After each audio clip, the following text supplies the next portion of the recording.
lecture à voix haute parce que c'était un jeu de mots facile, puisque c'est la lecture à voix haute avec tour, voilà.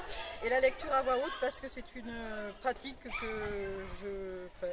un exercice que je pratique régulièrement en Normandie, dans un groupe qu'on a créé il y a quelques années, voilà. Et nous étions d'ailleurs venus ici pour faire des visites guidées de la ville en lecture à voix haute. Et voilà, et comme je suis originaire de Lectoure, et que j'y reviens de plus en plus souvent, je me suis dit que je ne voulais pas arriver là en retraité, sans projet. Donc on a fait un test l'année dernière, ça a bien marché. Et donc on le refait pour la deuxième année cette année. Et surtout, il y a toute une équipe qui se greffe toute l'année. Il n'y a pas que ce festival, il se passe des choses toute l'année. Une équipe de lecteurs qui grossit et qui prend vraiment plaisir à pratiquer cet exercice qu'est la lecture à voix haute. Voilà. Alors le thème de cette année c'est partir, c'est-à-dire au sens large, le voyage bien sûr, mais aussi l'immigration, les découvertes, tout ce qui amène les hommes à bouger plus ou moins volontairement, de façon volontaire ou au contraire obligatoire. Alors les auteurs, ça y en a beaucoup, hein, on a plein d'invités. Donc on a dans l'ordre, on a Jean-Noël Liot qui va venir parler de Karen Blixen, avec Nine de Montal qui va elle lire des extraits de la ferme africaine en parallèle.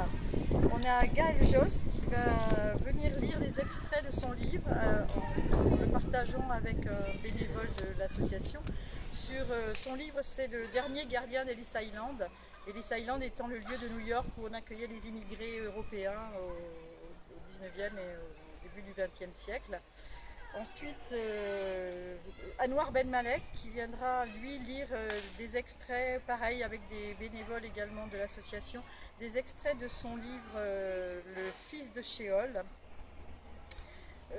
On a aussi Thomas Cotto qui viendra lire des extraits d'un livre de Cathy Itac, c'est un livre pour la jeunesse.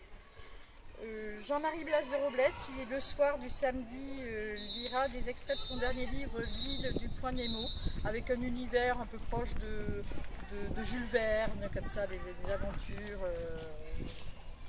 un peu folles enfin, voilà, je ne vous raconte pas, vous verrez.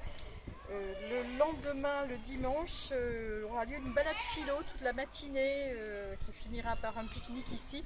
Il faut savoir qu'ici, il y aura tout le vendredi et le samedi soir des repas des producteurs. Donc on va vraiment investir, s'il fait beau, ce jardin pour qu'il y ait beaucoup de moments de convivialité. Mathieu Regnault le dimanche qui nous propose une lecture d'un livre de Thomas Cotto avec des jeunes du lycée avec lesquels il travaille depuis un moment, et je dois en oublier.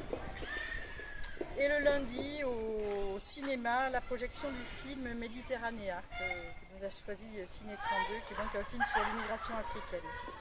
Donc on a eu l'année dernière un succès qui nous a étonnés nous-mêmes, parce que voilà, c'était la première année, qu'on ne pensait pas en avoir autant. On a comptabilisé 800 entrées l'année dernière et on espère bien en faire autant, sinon plus cette année.